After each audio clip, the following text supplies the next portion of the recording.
From Tally to Cali. It's time to wake up. Wake up! Wake up!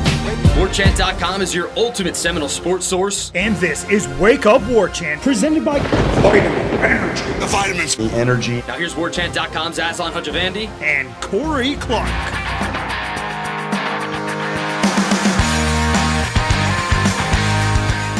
Wake Up Warchant presented by Vitamin Energy. Coming up on today's show, the top 40 all but virtually revealed, but not enough talent, say some subscribers.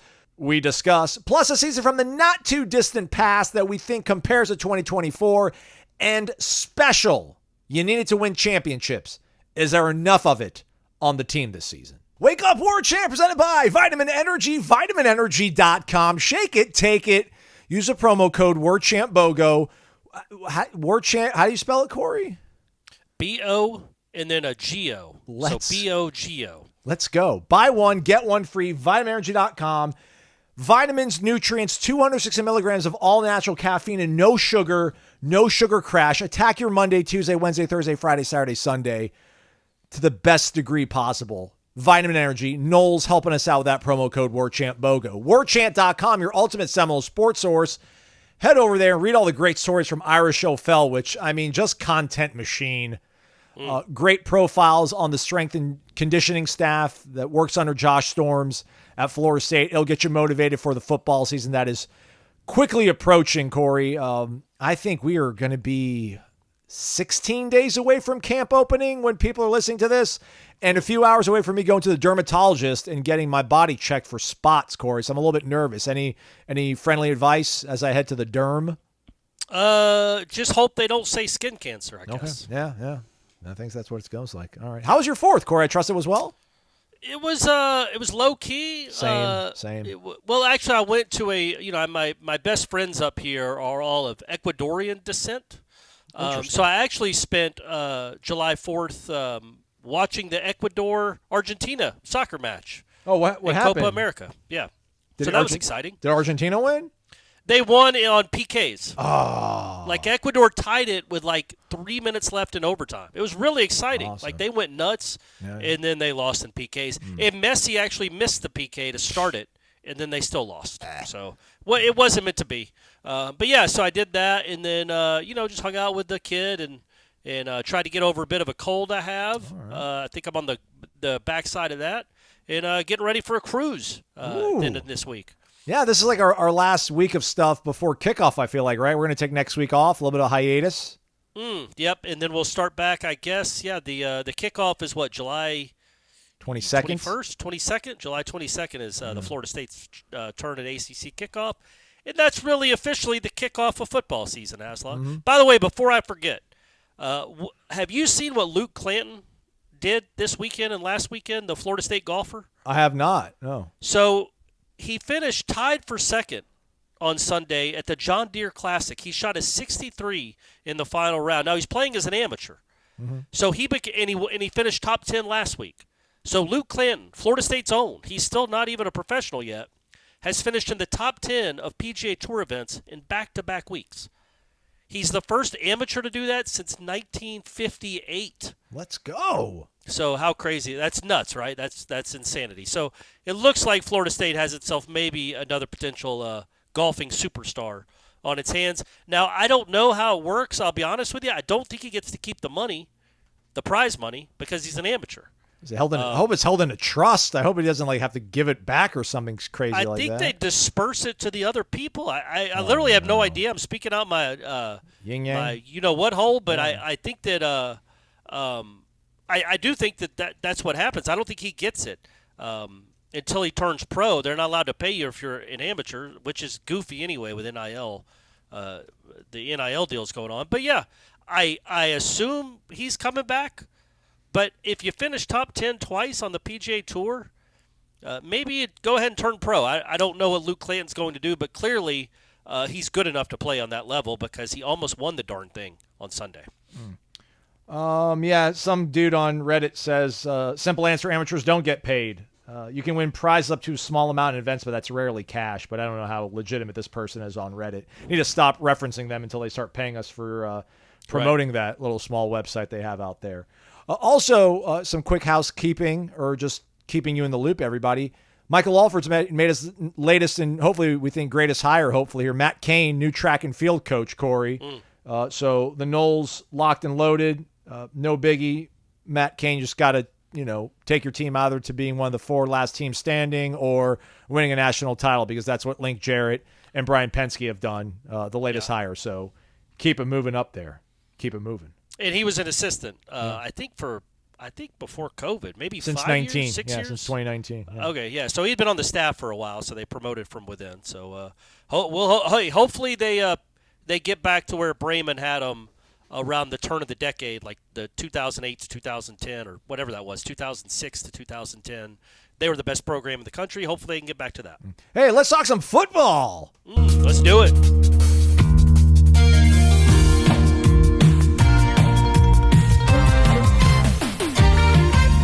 Corey and Aslan. Top 40. Oh, I love it. I love it. I want to preface this part of the show, Corey, with taking a thread from the Tribal Council, fabulous _Nole. Did not get their permission to share this, and I know what's said on the TC is supposed to stay on the TC, Corey, but we get some liberty with that. The thread title, Corey, is Unpopular Opinion. Okay. Fabulous _Nole goes to say, but I've got some concerns when I see number 5, number 4, number 3 on the top player countdown.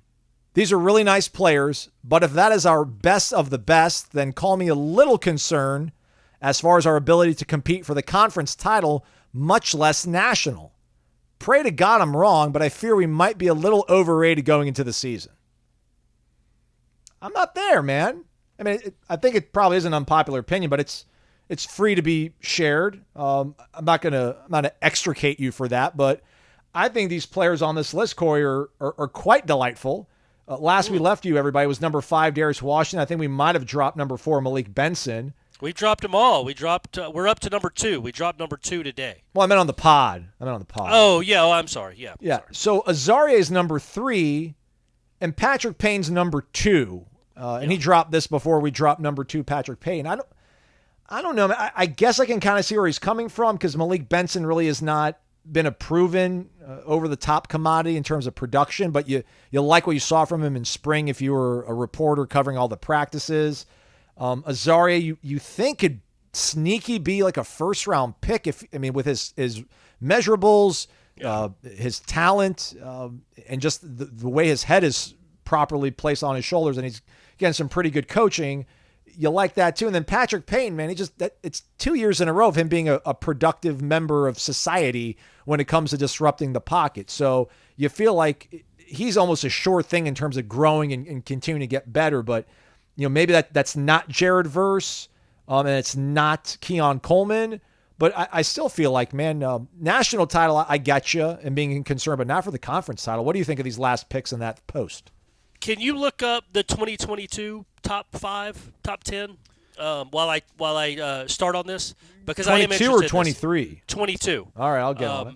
So what I think it's a fair point, but it's that you look at like a Patrick Payton at number 2, and you're like, golly, well, that ain't Jared Verse. It's like, well, no, it's not.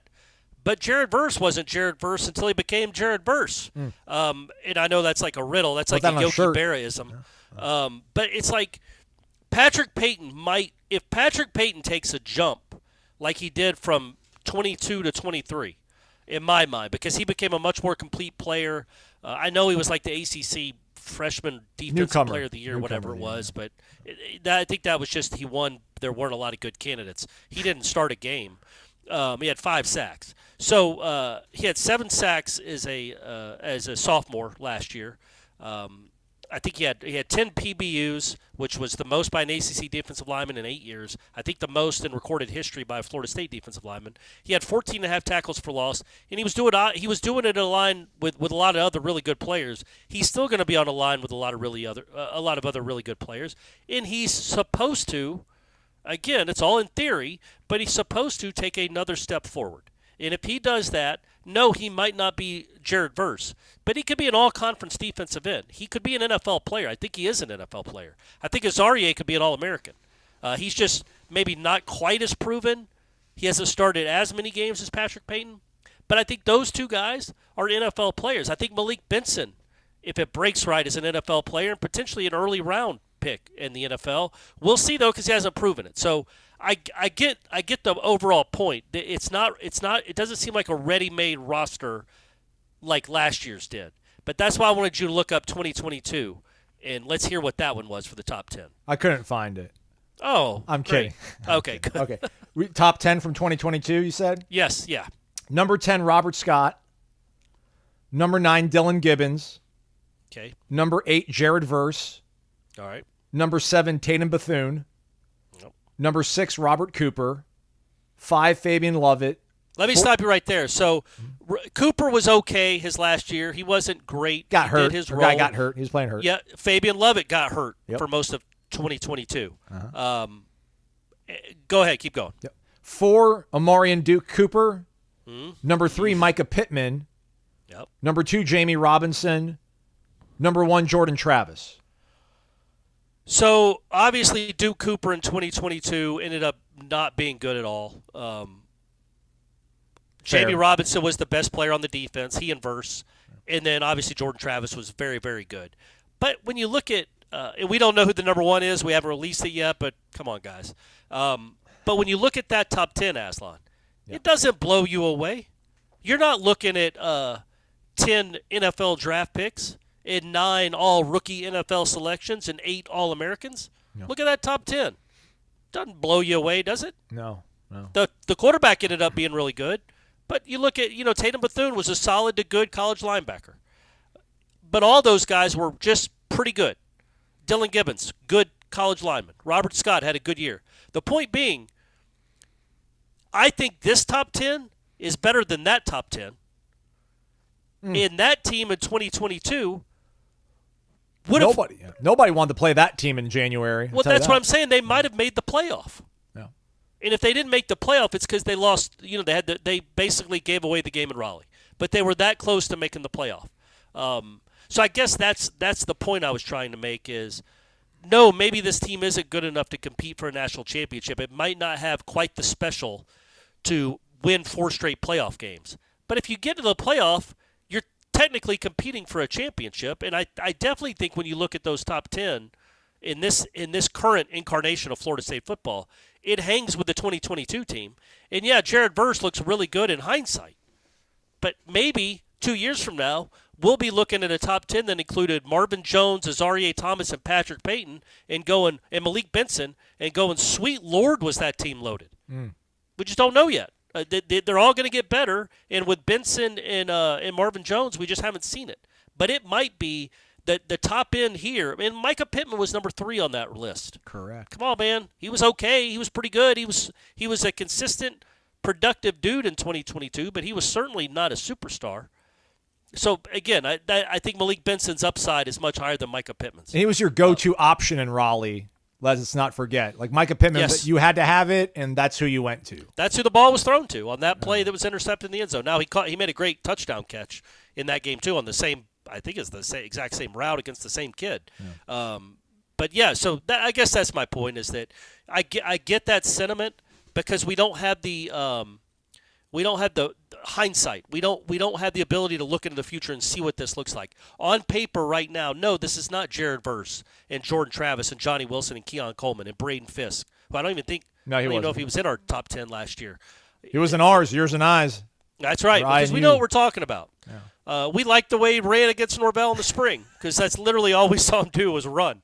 But, yeah, so I think when you look at that list, you can be a little bit underwhelmed, but there's a good chance by the middle of October you could be overwhelmed by it. Certainly whelmed, but you might be overwhelmed by it because you're like, man, that guy's much better than I thought he was going to be. Malik Benson is a freak. This dude is exceptional. Like that's where I think we'll see. That's what's to be decided. There aren't as many knowns as a Fabian Lovett or a Jared Verse or a Jordan Travis. But, man, there's some really top-end talent there. And like we said, I think consistently, I think 35 of these 40 guys, if they stay healthy, have a chance to really contribute. It's just a better roster overall. It's more depth, maybe not the top-end talent, but maybe more depth. And I don't know, maybe Azareye'h is better than Renardo Green. Yeah. Could be. I'm not counting on it. Renardo Green was awesome. But Azaria could be awesome. Azaria was awesome in the spring. He was their best player in the spring. If he continues that way, he might be a first or second round pick. He's really, really talented. So is Patrick Payton. I like that you brought up 2022. I actually had that thought on Sunday when I was packing up my bags and heading back home, back to Tallahassee from home down in Tampa. I'm like, how can we never, when we talk about the comparisons, our guy Grumpy BK, winner of the swag bag giveaway, Cummins Lifestyle, follow them on Instagram, everybody, was talking, 2012 versus the 2024 roster. And it feels like 2022 is more accurate because it's this new modern age, Corey, because again, like we didn't know what Johnny Wilson was going to be, but I think if Malik Benson gives you what Johnny Wilson gave you in 2022, you're not going to feel bad about him being number 4 on the list. We don't know what Rodell Williams can possibly be. I don't think he's going to be nearly as productive as Trey Benson, but he could certainly have his moments as part of a really talented backfield. DJ Uiagalelei is a guy that's been, much maligned, but put together a pretty solid year last year. You could kind of say the same thing for Jordan at the end of 2021, heading into 2022. So there's a lot of those kind of pieces. And then, Verse and Marvin Jones, obviously that comparison could be kind of apples to apples as well. I like that comparison. And when you think, I just don't know if I hope this team will look as good as that 2022 team did in November. Right. But I'm thinking that maybe this team won't hit like a 3-game lull. I don't. Maybe that goes to your point about depth and overall talent on this roster. I don't know. I don't have the schedule in front of me here, but I'd be so hard pressed to imagine Florida State would lose 3 games in a row, which, believe it or not, they actually did with Jordan Travis as their quarterback, and it wasn't that long ago. Yeah, it was 2 years ago. And so, but again, the point being that 2022 team, with its warts, and it had some warts, especially on defense near the end of the season, man, they were. In this current landscape of college football and the current rules, they're right on the cusp of being a playoff team. Yeah. I don't know what they were ranked going into the bowls, but I assume it was top 15.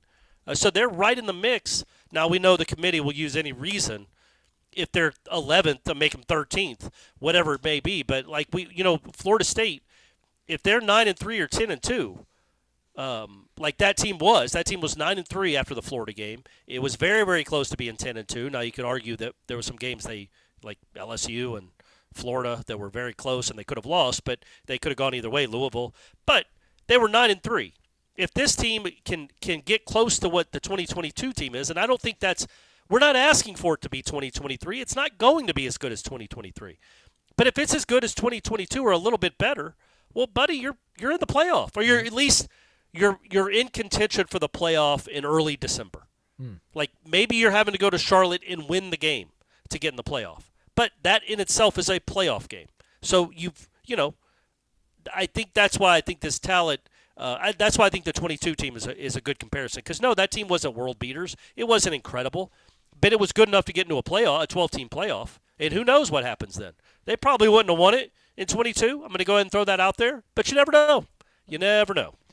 Florida State was ranked 13th in the college football playoff poll after their victory over Florida, and then remained at 13 after championship weekend. So, well, yeah, they didn't play, so that makes sense. That tracks. But yeah, so that's what I'm saying. That right there, nobody looks back on that 22 team and thinks, man, that was a national championship contender. But technically, it was in this current system. I'm saying if you had the exact same repeat of that 2022 season this year, well, now by definition it's a championship contender because it's right in the middle of the playoff race. And as a Braves fan, again, I'll keep using this. The 2021 playoffs proved anything is that if you just get in and give yourself a chance, sometimes, very rarely for the Braves, but sometimes you catch some magic and you give yourself to win a championship. Now, again, I don't think if there was a 12-team playoff in 22, who won it that year? Was that Georgia? Georgia. By the way, Utah 10-3, Kansas State 10-3. They were 8-9. So there was 2 3-loss teams that actually were in the top 12 that year.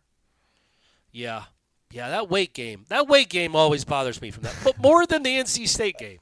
The NC State game.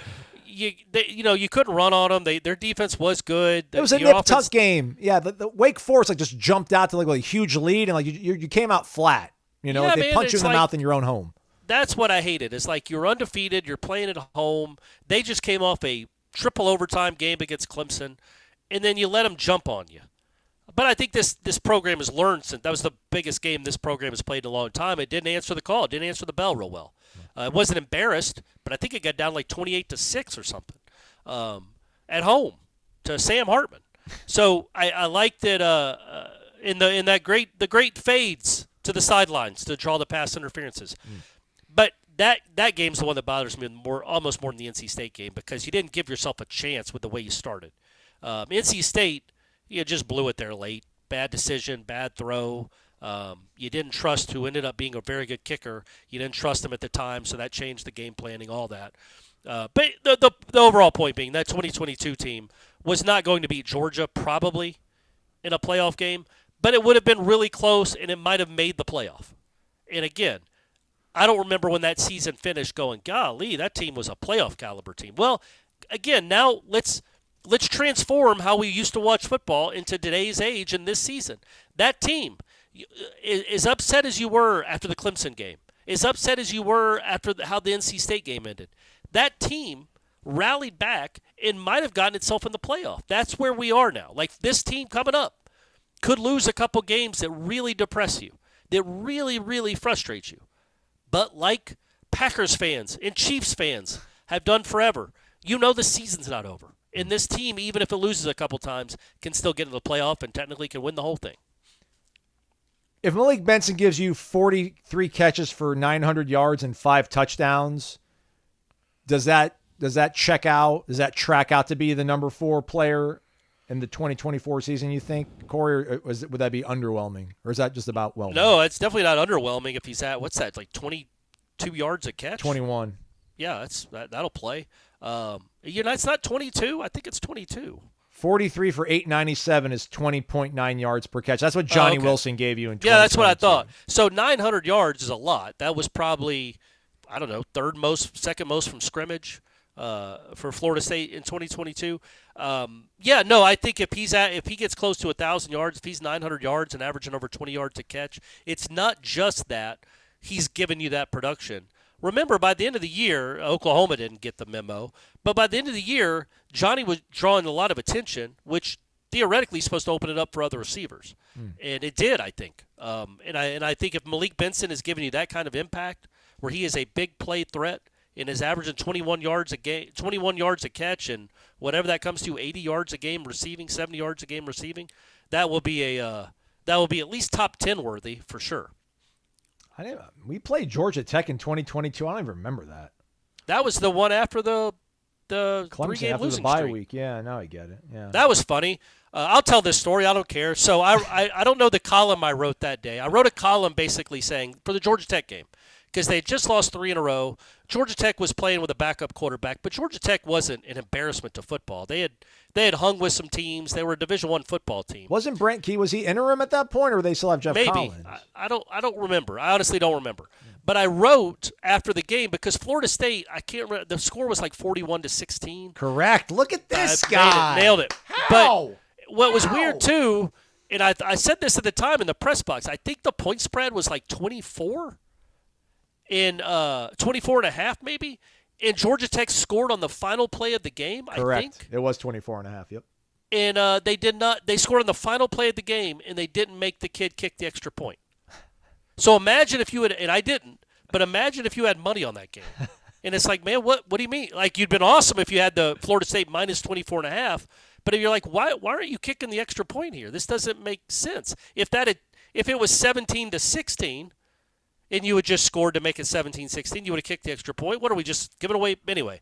But that column I wrote, I basically said I said something like, if that's how Florida State is going to play the rest of the year, Florida State fans are going to be very happy. That was a great sign. It wasn't just that they won, because I don't know if you remember, they fumbled like a wildcat snap at the one. That was the game they came out and they played kind of gross, even though they were in control of the game. Yeah. No, I don't think they played gross. Game? I think they made a couple of horrible mistakes in the red zone, some really sloppy, silly mistakes. But they dominated the game was the point of my column. Yeah. Like they outgained them by like 400 yards. I think they'd outgained them by like 300 yards at the half. Like they were dominating the game. And that's not something Florida State had done. This is 2022. This is not something Florida State had done in forever. So I write this column basically saying, basically saying that. Like, that's a really good sign. This game was a really good sign. Yes, Florida State is better than Georgia Tech. But Florida State was reeling. They needed to play well. And other than some stupid turnovers in the first quarter, they dominated a conference opponent like they haven't in years. And then I get a text that night from Jeff Cameron. I don't think he ever reads my columns. If he does and he likes them, I don't ever get feedback. But when he doesn't like them, he tells me I'm an idiot. And he basically texted me and said, we must have been watching different games, brother, because I thought they looked horrible. And I'm like, man, I said, please don't go on the radio on Monday after they finally won a game and tell all these fans that have been starving for good news that the team they cheer for that just won by 4 touchdowns looked horrible. Like, what are we judging it by? And so we had a little back and forth. And my point was, look, if they continue to play like that, I think they could start something. That could be the start of something. Like, let's not just demean a 25-point win because they fumbled a couple times in the first quarter. And my whole point was, I think this was a sign of a team coming around and maybe starting something. And, oh, yeah, they started a 19-game winning streak, Jeff. So there you go, buddy. There you go. Hadn't gotten a text saying sorry. Hey. But, yeah, so that game kind of started the new modern era of Florida State. Dude, story idea. I mean, we're starting the season against Georgia Tech, and we always talk about that Louisville game being the turning point for this coaching staff. I mean, we can probably do some sort of story on like that Georgia Tech game. I don't know how many guys were. I mean, there's plenty of guys that were around for that game, but coming off the bye week, 3 straight losses. I mean, over 600 yards they rolled out that day. That's probably worth a story, a Clark column or a show. Maybe, yeah. Thing, and I could go back and find the text exchange. but what's cool about it though is that what I thought was interesting about that game, and not that anybody really cares about a Georgia Tech game, but Aslan even forgot they played it from 2 years ago. But they didn't start well. They did start well. They kind of dominated the action. They were moving up and down the field, but they were shooting themselves in the foot. Here they go, Corey. Sorry. Georgia Tech 3 and out. Florida State gets the ball. Trey runs for 22 yards. Then they get 1 yard, 6 yard on a run. So they've got 3rd and 3 on the Georgia Tech 33. They go incomplete on 3rd down, incomplete on 4th down. They turn it over on downs. 3 and out again for the defense. And then they go on a 10-play, 49-yard drive that ends in a fumble. So their first 2 drives, not great. And I think the fumble was at inside the 5, maybe inside the 1. It was on inside a Wildcat play. Yeah, it was on a Wildcat play that Georgia Tech ran back like 60 yards. Yep. So the point being, this team was, an old Florida State team, all of a sudden you're in a game for 4 quarters. Like, you're in a game for 4 quarters. Like, oh, God, here we go again. We're on a 3-game losing streak. We're moving these dudes all over the field. But yet now they've got the ball in our territory after we're about to go score a touchdown. Here we go again. Why does this keep happening to us? Instead, they went and scored like 41 of the next 50 points. And I thought that was literally a kind of a turning point. It was certainly a turning point for that season, but maybe even a turning point for the program. It's like, nope, that's not happening. Now, it's easy to do against Georgia Tech. That was not a very good Georgia Tech team. But, their defense wasn't that much worse than Wake Forest. I don't even know if it was worse than Wake Forest. And you just mowed them down. You rolled over them. You steamrolled them. And it started a 19-game winning streak.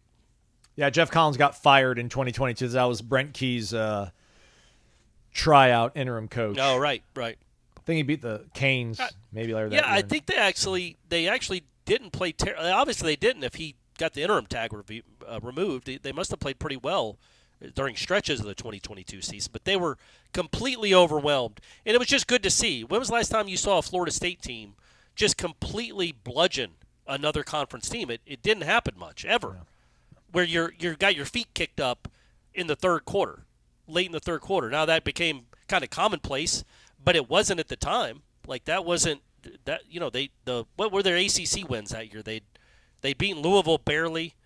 Maybe they did beat the bejesus out of Boston College.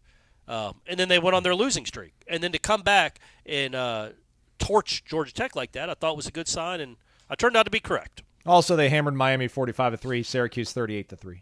But that was after Georgia Tech, right? Sorry. Yeah, that's what I meant. That's why I was saying, like, that was why it was such a good sign. It's like, man, maybe they found something. Maybe after that stupid fumble at the 1, they found something, and they were obviously, the offense was incredible the rest of the season.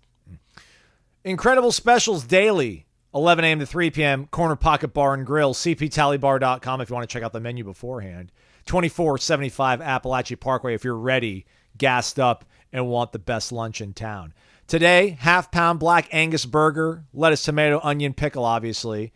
But a side dish of your choice: straight fries, curly fries, onion rings, potato salads, coleslaw, broccoli, side salad, tater tots, or freshly cooked potato chips. Usually $12.99, but Bill's crazy today, everybody. $8.99.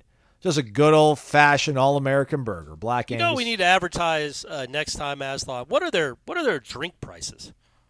I got to get that. Like, I don't know. I mean, Lord knows I bought plenty. But I don't know what they charge for, like, a beer. Right. I don't remember the price, but I think that if you guys knew, because I know I've been to them, you go to these fancy rooftops in Tallahassee, and you get paid. You try to buy a beer, and it's the price of a 6-pack. Not at Corner Pocket. Nope. It's regular man, regular woman prices that don't break you, and they're open till 2 every day, 2 a.m. Corner Pocket Bar and Grill, 2475 Appalachia Parkway. On the way out, Corey, just to kind of round out the show and keep it just totally football-centric, is what we do here on the program. Mostly, sometimes. Except for Luke Clanton. Luke, man. We need to get him on the show, clearly, Aslan. Yeah, maybe I'm about to say, maybe we'll try to have maybe a pre-recorded interview or two next week as Corey's sailing around the world, living his Playboy flamboyant life. Right. On Carnival. It's a fun shit, buddy. Come on, it's very decadent. Yeah. Tied you folks over there. But, to kind of maybe bring this a little bit full circle, it felt like you had special last year. As critical as I was incorrectly about who Jordan Travis could be, I still think, he wasn't a Heisman winner, but there was some magic there. Maybe it didn't assert itself the way you would envision going into 2023, but, he captained you to 12 straight victories or 11 and a half, or whatever you want to call it. I think maybe Keon could be looked upon as that, but if you look, he 50 catches, 658 yards, and 11 touchdowns. That's not nothing to sneeze at, but, we do talk about Keon Coleman almost like Paul Bunyan around here too.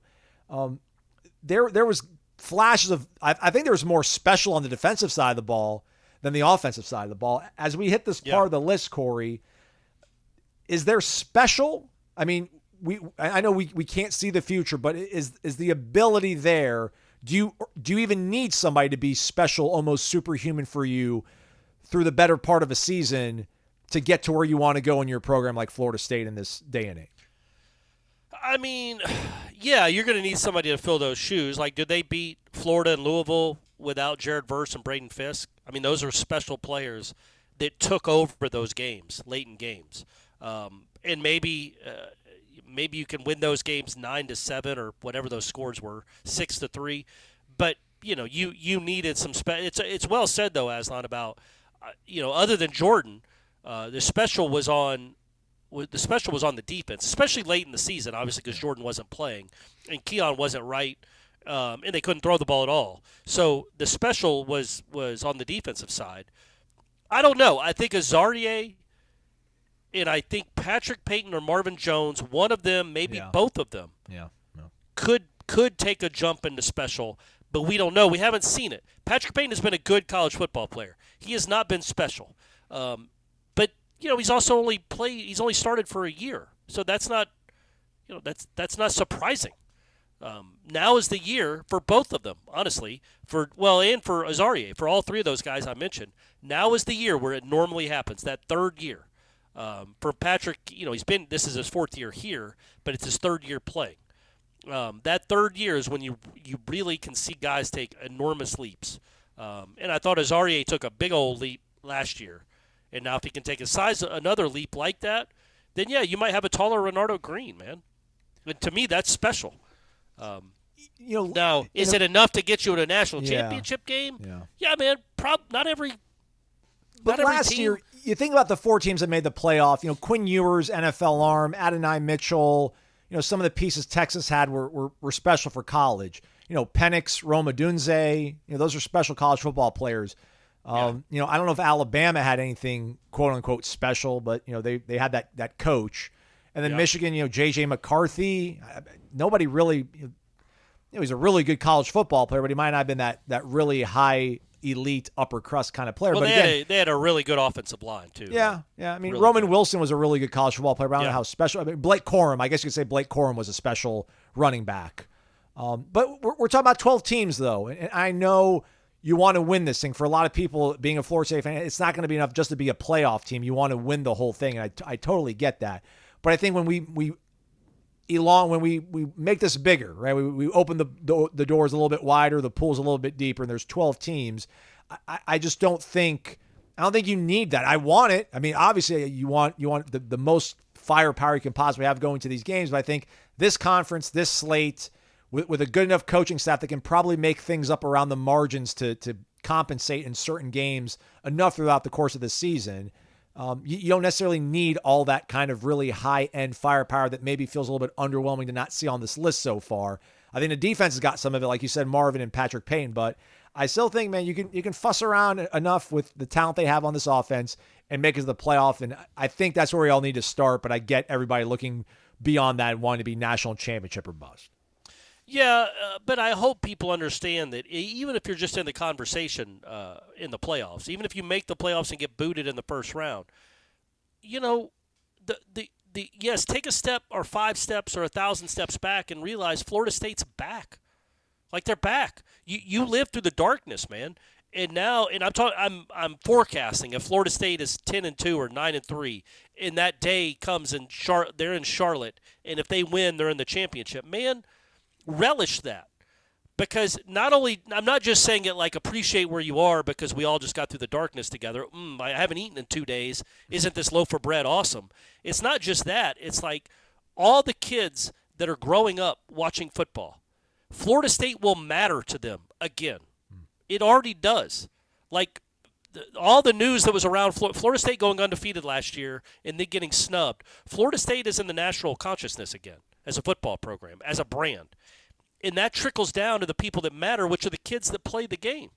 Florida State disappeared for 6 years.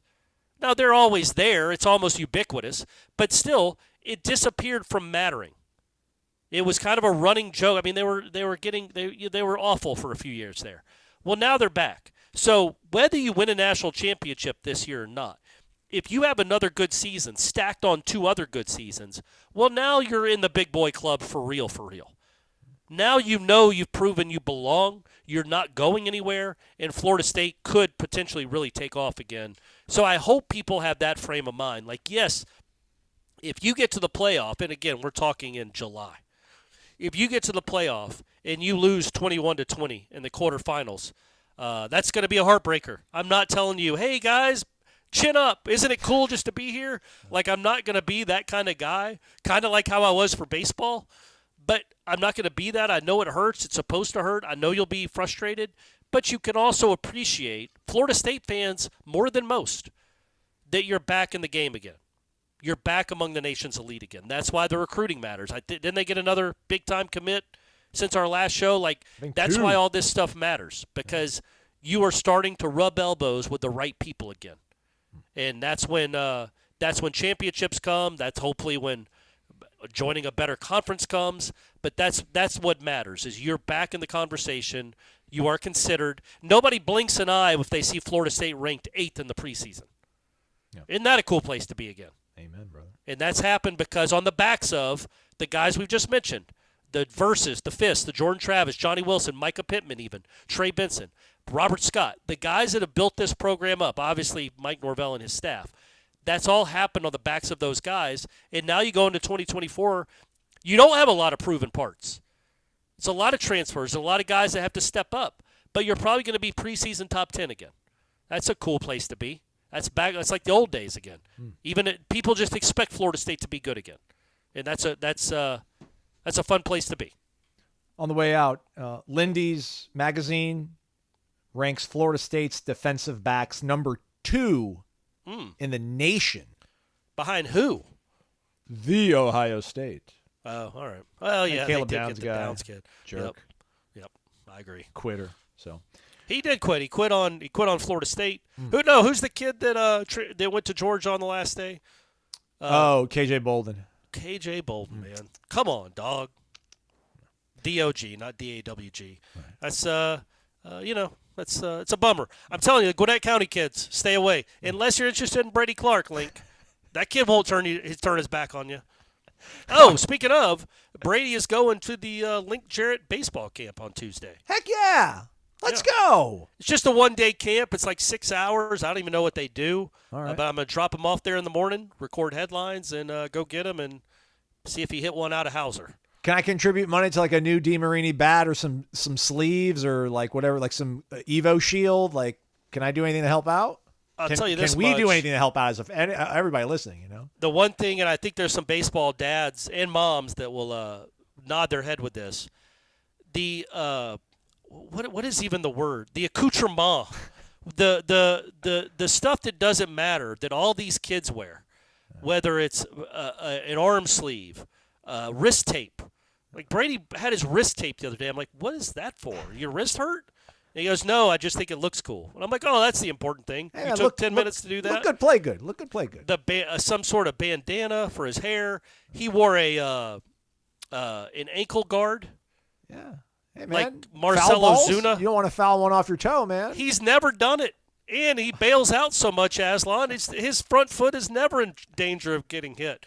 So I was like, you're not wearing that again. You're just borrowing it from some kid on the team because when you walk, it's cool to take all this stuff off and throw it towards the dugout. Yeah. So, but they all do it. It's not just a Brady thing. No. But, yeah, it's crazy, all the stuff. He wears the glasses on top of the hat. Yeah. Just that look, man. These baseball kids, man. They're copycats. Wouldn't it be cool? I told him, like, wouldn't it be cool if you were that kid that didn't wear batting gloves at all? Nick O'Leary. Start showing them folks Nick O'Leary, man. You know. Nick O'Leary didn't have to wear all that stuff. He's like, hey, I'm just a badass. Look at me. Look how good I am. I don't need gloves. I don't need a towel hanging out of the back pocket. I'm just bad. I'm just awesome. So. Anyway, so yeah, he's doing that on Tuesday. So we'll. So yeah, my point being, yeah, if you want to buy him some sunglasses or some Big League eye Chew, black or Big League Chew or just regular Chew, go for it, buddy. All right, that's a wrap for us. Jeff Cameron Show, 1 to 3 o'clock. Warchant TV, 93.3 FM in Tallahassee. We'll be back with a couple more shows this week for you folks. Stay connected to warchant.com, the ultimate Seminole sports source. For Corey, I'm Aslan. Thanks so much for listening to Wake Up Warchant, presented by Vitamin Energy.